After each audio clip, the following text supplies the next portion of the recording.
नमस्कार, आप देख रहे हैं राष्ट्र प्रथम और मैं हूं आपके साथ में शोभित पाठक। राष्ट्र संवाद कार्यक्रम में सभी दर्शकों का बहुत बहुत स्वागत है। आज हम बात करेंगे एक बहुत मुद्दे के बारे में, और उससे पहले हम दर्शकों को बताना चाहेंगे आज प्रधानमंत्री नरेंद्र मोदी का जो है पूरे देश में बड़ा जन्मदिन मनाया जा रहा है। और कार्यक्रम है उनके जन्मदिन पर ही आधारित होगा। और आज हम बात करेंगे हमारे प्रोग्राम की मोदी नामा के बारे में, क्योंकि ये मोदी नामा प्रोग्राम का टाइटल इसलिए रखा है क्योंकि उनके सफर, जिस तरीके से उन्होंने अपनी जिंदगी की शुरुआत की थी और आज वो भारत के यशस्वी प्रधानमंत्री पद पर आसीन है। और इसी मुद्दे पर हम सीधे चलेंगे हमारे नेशनल एडिटर मयूर जानी जी के पास में। आज मोदी साहब का है और जिस तरीके से एक लंबा संघर्षपूर्ण सफर को आज वो प्रधानमंत्री पद की कुर्सी पर जो है विराजमान है और देश को के साथ संचालित कर रहे हैं। उनके सफर के बारे में थोड़ा सा दर्शकों को बताएं। बिल्कुल। तो हम राष्ट्र प्रथम की ओर से देश के प्रधानमंत्री नरेंद्र भाई मोदी को उनके आज 73वां साल उनको शुरू हो रहा है, साल उनके जीवन के सफर और 73वें जन्मदिन पर उनको बहुत बहुत ढेर सारी शुभकामनाएं देते हैं, हार्दिक अभिनंदन करते हैं और ये प्रार्थना भी करते हैं कि वो देश का नाम जो है वो इतना रोशन करे और देश के जो सबका समाधान निकालने में वो कामयाब और एकदम सुखा रहे, ये हम सबकी ओर से उनके लिए ये एक शुभेच्छा है और अभी है। अब हम और जो बातें करें उससे पहले हम ये जो दृश्य दिखा रहे हैं उस कर ले शोभित भाई कि अब ये 70 साल के बाद देश में चीते जो हैं वो आज फिर से उनको आज लाया गया है और अब आशा ये है कि अब धीरे धीरे मध्य प्रदेश के कुना का वहाँ पे उनको बसाया गया है और ये काम जो है ये भी नरेंद्र मोदी के हाथों हुआ है। सारे लोग ये टिप्पणी करते हैं शोभित यार ये नरेंद्र भाई चीज में ये कहते थे कि सबसे पहले कुछ दावे उसमें तो आप मना नहीं कर सकते, जैसे चीज में 70 साल से नहीं है और पहले हुआ करता था। अब हमारे देश में बिल्कुल उस तरह का कंजीनियल एटमॉस्फेयर एनवायरनमेंट चीतों के लिए है। वो तो शिकार बहुत हुआ उस समय और शिकार के चलते जो है चीतों की आबादी जो है बिल्कुल नामशेष हो गई।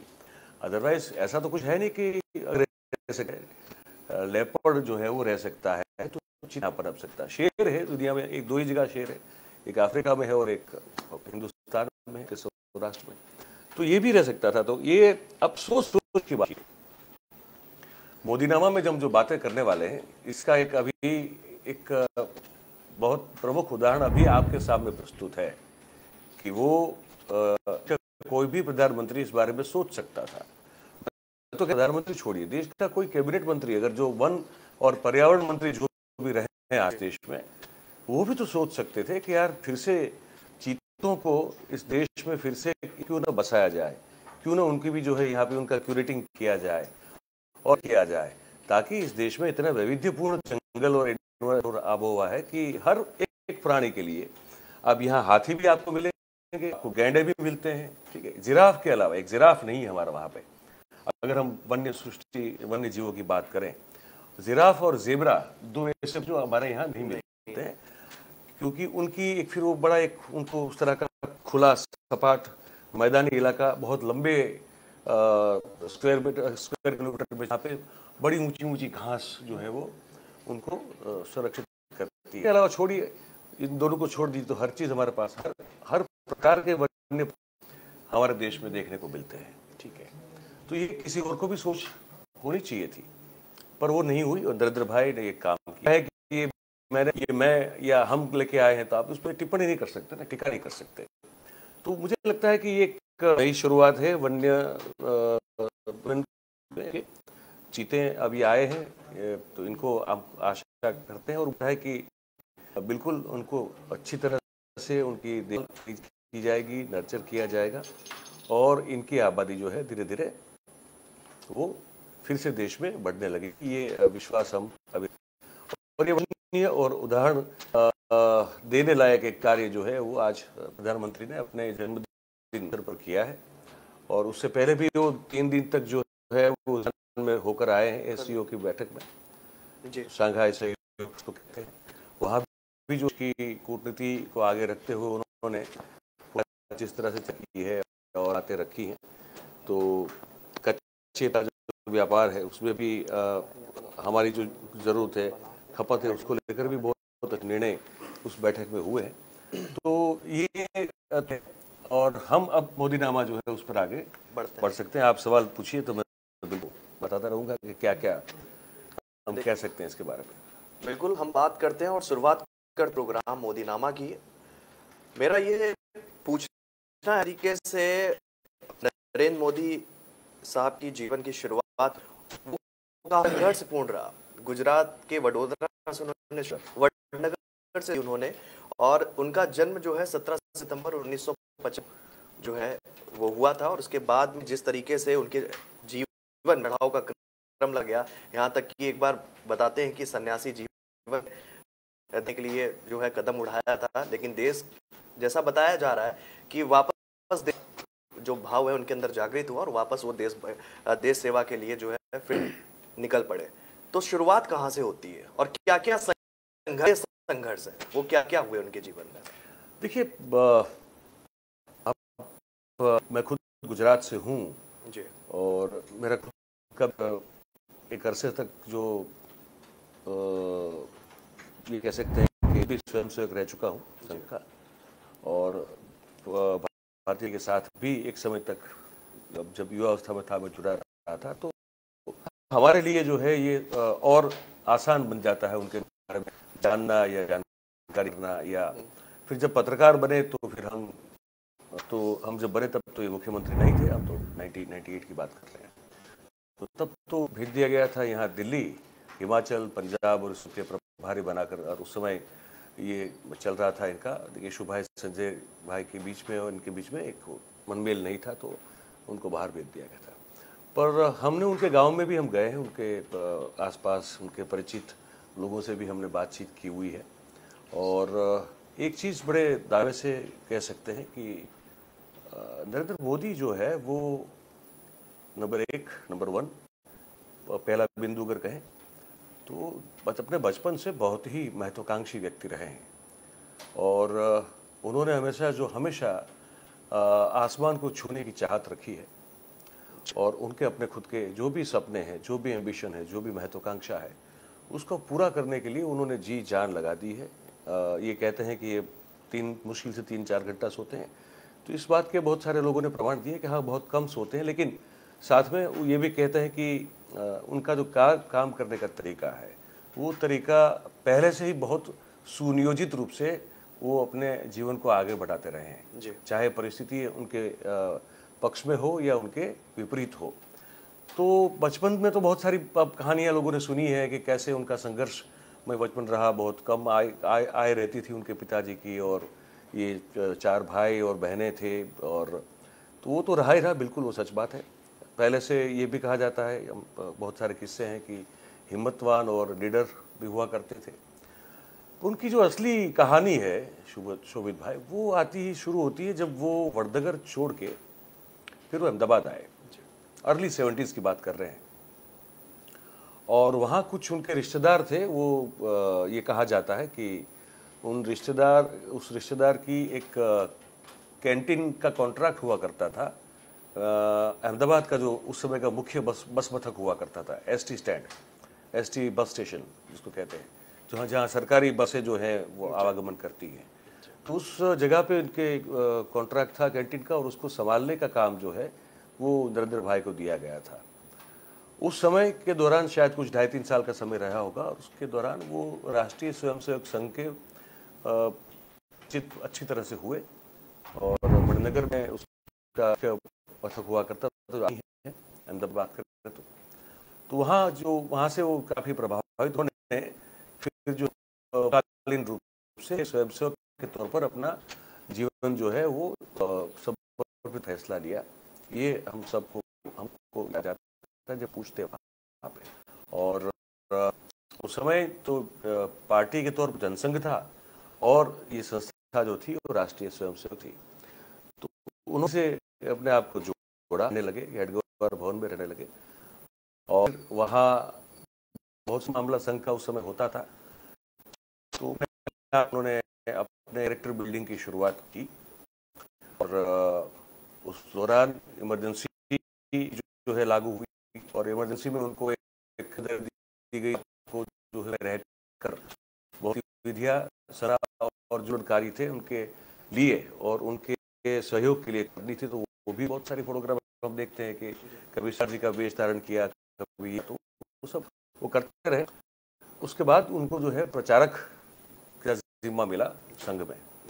उस दौरान जो है 80 का दशक उनके लिए बहुत महत्वपूर्ण रहा। 80 के दशक के अंत में जब अडवाणी ने 89 की बात कर रहे हैं हम जी 89 की जी तो जब वो सोमनाथ से अयोध्या तक की रथ यात्रा अडवाणी जी ने जब निकाली तो उस पूरा जिम्मा जो है ये बताया जाता है कि वो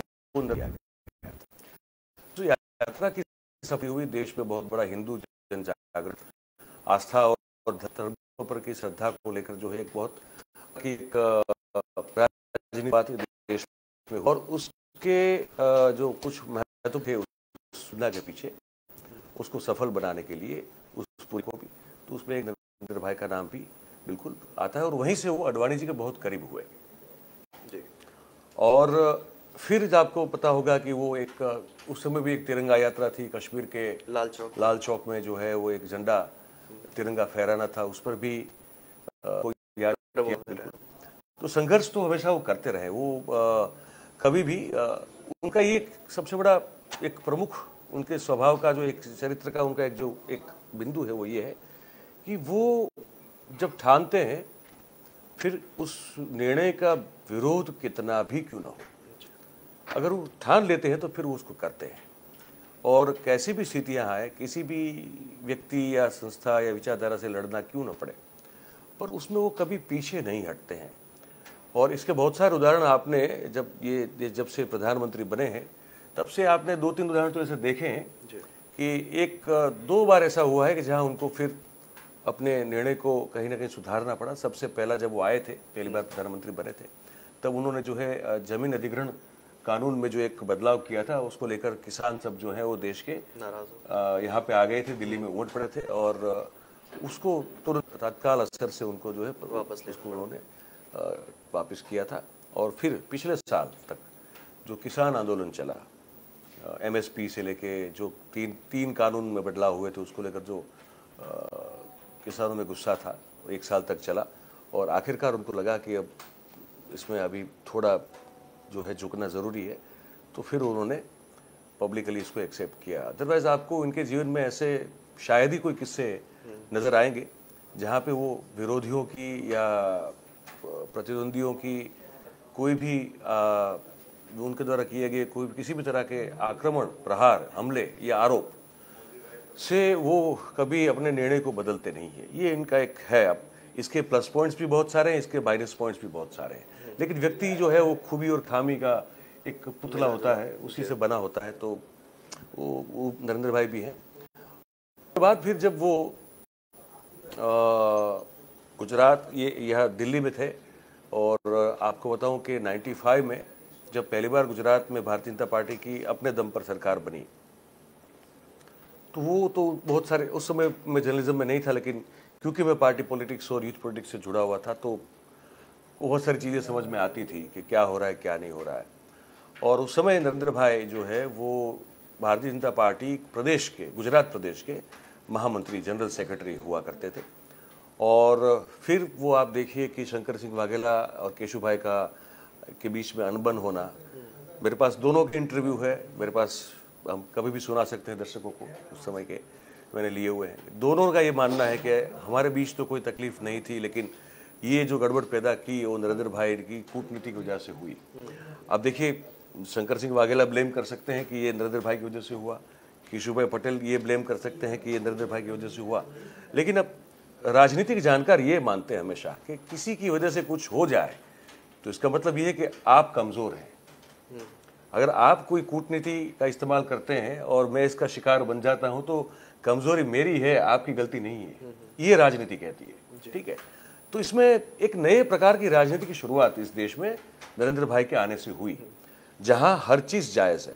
अगर मुझे किसी भी चीज पर काबू पाना है, सत्ता प्राप्त करनी है, तो वहाँ फिर हर चीज़ जायज़ है। वहाँ कोई दिखावा नहीं है, यहाँ वहाँ कोई दोगलापना नहीं है, ढोंग नहीं है, हिपोक्रेसी नहीं, कुछ नहीं है। भाई ये हमको करना है, अब या तो ये न के न प्रकारण कैसे भी करके साम दाम दंड पे जो भी होगा हम इस्तेमाल करेंगे और हम उसको हासिल करेंगे। उनके पीछे वो हमेशा जो कहते रहते हैं वो ये है कि अब वो कभी प्रत्यक्ष रूप से हमने नहीं सुना आज तक, लेकिन हमने उनके आसपास के लोगों से सुना है कि वो कहते रहते हैं कि कुछ भी अगर अच्छा करना हो तो अच्छे के लिए अगर कुछ थोड़ा बहुत बुरा भी या ऐसा कुछ करना पड़े जिसकी टीका टिप्पणी हो जाए तो वो जायज है। मतलब कि वही जो गीता में कृष्ण कहते हैं कि अगर साध्य शुद्ध हो तो साधन शुद्धि जरूरी नहीं है। कुछ मुझे लगता है उस तरह की फिलोसॉफी रखते हैं, वो भरोसा या विश्वास रखते हैं कि बहुत सारे ऐसे फैसले हैं जिसमें उन फैसलों को लेकर उनकी बहुत टिप्पणी और टीका भी होती है। आप कुछ पूछना चाहते हैं? जी सर, मैं आपको यहीं पे रोकना चाहूंगा क्योंकि ये कार्यक्रम बहुत ही महत्वपूर्ण भी हो जाता है। जिस तरह से मोदी जी के सफर के बारे में हम बात कर रहे हैं, लेकिन हम दर्शकों को बताना चाहते हैं कि इस वक्त हम सीधे चलेंगे क्योंकि प्रधानमंत्री नरेंद्र मोदी इस वक्त लाइव हैं और हम सीधे चलेंगे, देखते हैं क्या कुछ वो कहते हैं।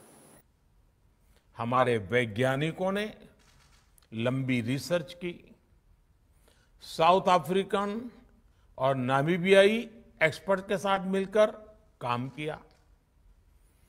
हमारी टीम्स वहां गई, वहां के एक्सपर्ट भी भारत आए।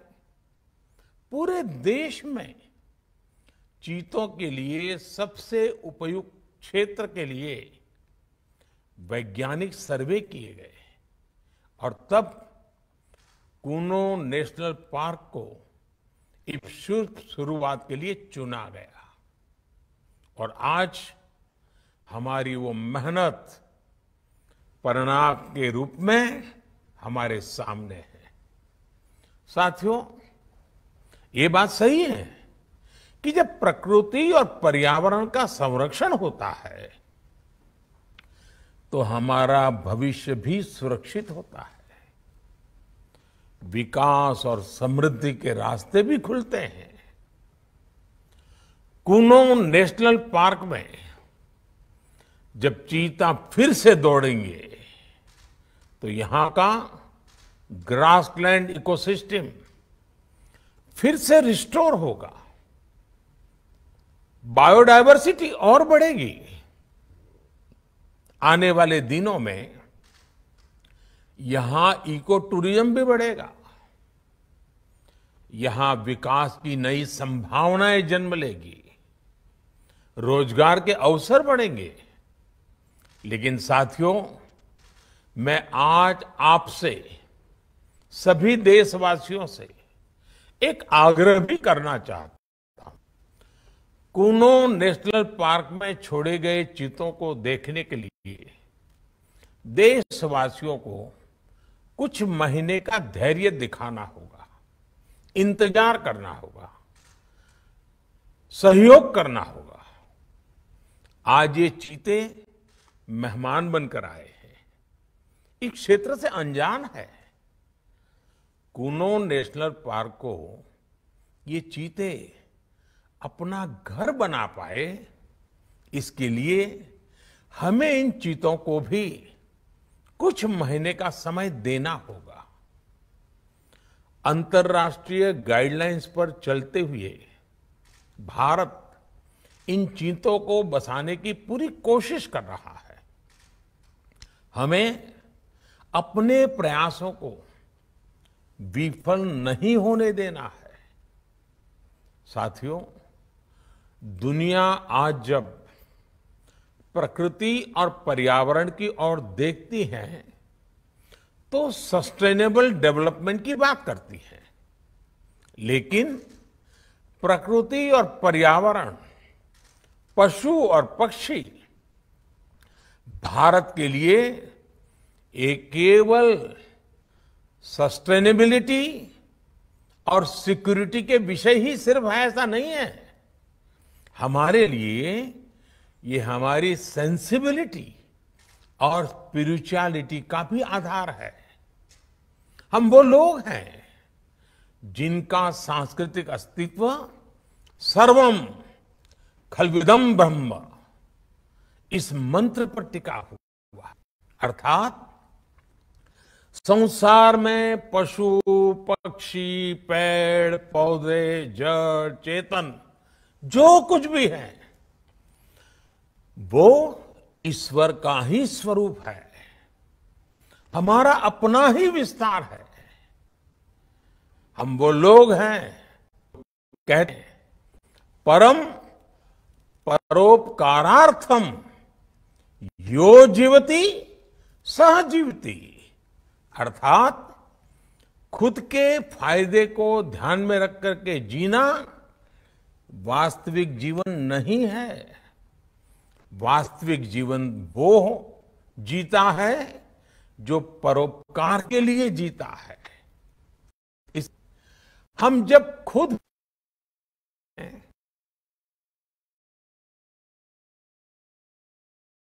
बचपन से सिखाया जाता है, हमारे संस्कार ऐसे हैं कि कहीं अकारण किसी जीव का जीवन चला जाए तो हम अपराध बोध से भर जाते हैं। फिर किसी पूरी जीव जाति का अस्तित्व ही अगर हमारी वजह से मिट जाए, ये हमें कैसे स्वीकार हो सकता है? आप सोचिए, हमारे यहां कितने ही बच्चों को ये पता तक नहीं होता है कि जिस चीता के बारे में सुनकर वो बड़े हो रहे हैं वो उनके देश से पिछली शताब्दी में ही लुप्त हो चुके हैं। आज अफ्रीका के कुछ देशों में और ईरान में चीता पाए जाते हैं, लेकिन भारत का नाम उस लिस्ट से बहुत पहले हटा दिया गया था। आने वाले वर्षों में बच्चों को इस विडंबना से नहीं गुजरना पड़ेगा। मुझे विश्वास है वो चीता को अपने ही देश में कूनो नेशनल पार्क में दौड़ता देख पाएंगे। चीता के जरिए आज हमारे जंगल और जीवन उसका एक बड़ा शून्य भर रहा है। साथियों, आज 21वीं सदी का भारत पूरी दुनिया को संदेश दे रहा है कि इकोनॉमी और इकोलॉजी कोई विरोधाभासी क्षेत्र नहीं है। पर्यावरण की रक्षा के साथ ही देश की प्रगति भी हो सकती है। ये भारत ने दुनिया को करके दिखाया है। आज एक और हम विश्व की तेजी से बढ़ती अर्थव्यवस्था में शामिल है, तो साथ ही देश के वन क्षेत्रों का विस्तार भी तेजी से हो रहा है। साथियों, 2014 में हमारी सरकार बनने के बाद से देश में करीब करीब 250 नए संरक्षित क्षेत्र जोड़े गए हैं।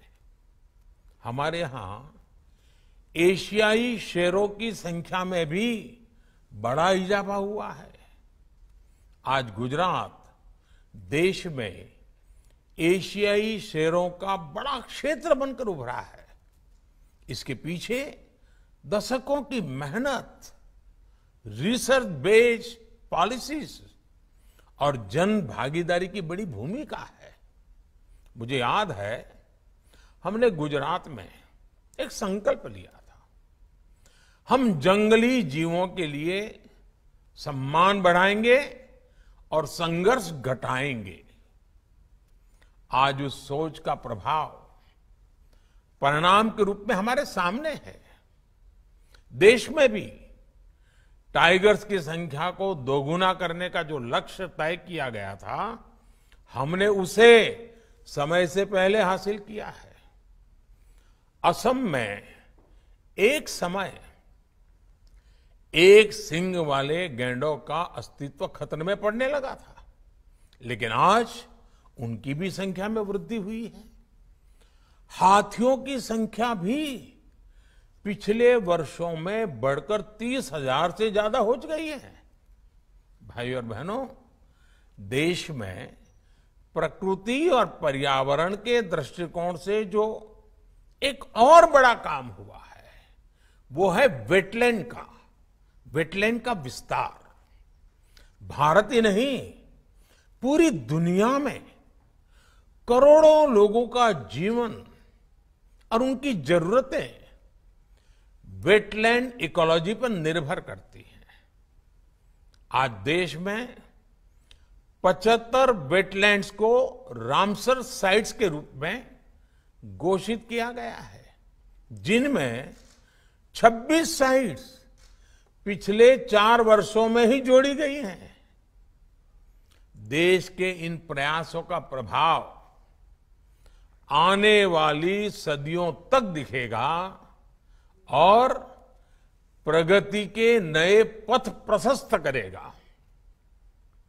साथियों, आज हमें वैश्विक समस्याओं को, समाधानों को और यहां तक कि अपने जीवन को भी होलिस्टिक वे में देखने की जरूरत है। इसलिए आज भारत ने विश्व के ये LIFE, लाइफ यानी लाइफस्टाइल फॉर द एनवायरमेंट जैसा जीवन मंत्र दिया है। आज इंटरनेशनल सोलर अलायंस जैसे प्रयासों के द्वारा भारत दुनिया को एक मंच दे रहा है, एक दृष्टि दे रहा है। इन प्रयासों की सफलता दुनिया की दिशा और भविष्य तय करेगी। इसलिए आज समय है कि हम ग्लोबल चुनौतियों को दुनिया की नहीं, अपनी व्यक्तिगत चुनौती भी माने। हमारे जीवन में एक छोटा सा बदलाव पूरी पृथ्वी के भविष्य के लिए एक आधार बन सकता है। मुझे विश्वास है भारत के प्रयास और परंपराएं इस दिशा में पूरी मानवता का पथ प्रदर्शन करेगी, बेहतर विश्व के सपने को ताकत देगी।